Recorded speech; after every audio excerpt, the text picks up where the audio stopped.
Last Tuesday, Hinton passed a 30-year sustainability plan for our community and our neighbors, and in that plan it includes direction that we maintain our staff wages and benefits in the top quartile of municipal employees in the province of Alberta. Organized labor has a role to play.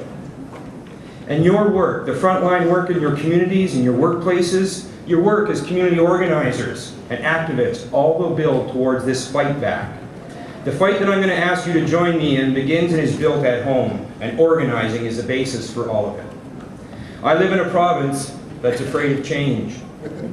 Now, I'm not talking about the Alberta people that are here in this room today. I'm talking about our province as a whole. And yes, I'm talking from a political perspective. Us Albertans are often portrayed as people who pride ourselves on being the independent rancher, the lone wolf that's fighting against big government like that one in Ottawa. We're the wildcat oilman, or the independent entrepreneur, coal miner, or logger. The media likes to portray us as that stoic, rugged, independent Albertan that's standing up for individualism and pragmatism of self-determination. And then we go out and vote like sheep for 40 years. That's why we need to fight back across Canada now. The politics of Alberta cannot be allowed to spread across this fine country of ours. But I'm here to tell you that the winds of change are blowing in Alberta. And that change is coming from the villages, the towns, and the cities, not from our provincial government. In October of last year, Alberta held municipal elections across the province. And those elections saw 51% turnover of elected officials that were not returned to serve again.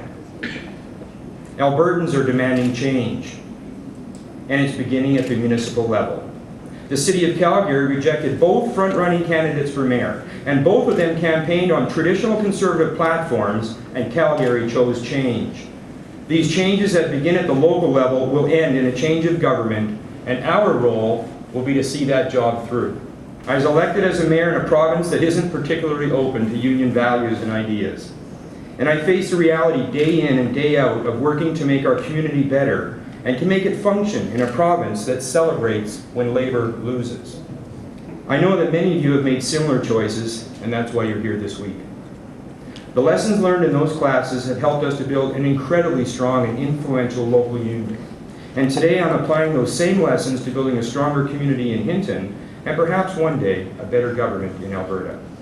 And it was during that Town of Hinton strike that I told the current mayor of the day, as he was crossing our picket line, that one day I'd have his job. Back in 1995, I was returning home from the Alberta Federation of Labor Convention. And I think it was in Edmonton that year, and it was dark out, and there was 5 of us and our local president, Don Boucher's Ford Explorer, and we were listening to the radio, and the discussion on the radio was about the current municipal election. And someone in the back of the vehicle said, "Wouldn't it be great if we ran someone for town council? Just imagine the influence we could have in our community." We knew that we didn't stand much of a chance of actually winning the seat, but we thought that we had more to gain than we had to lose. And what we had to gain was the obvious: proposing alternatives, trying to get the truth out about that government. But the other thing we had to gain was the experience of running an election campaign and putting together a campaign team. Getting our people elected is rarely a one-time and out situation. It's a long-term, committed exercise with way more losses than wins.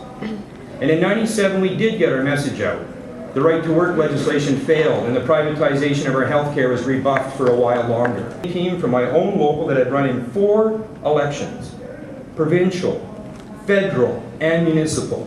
And our team didn't win one of those elections, but we learned in each one of them.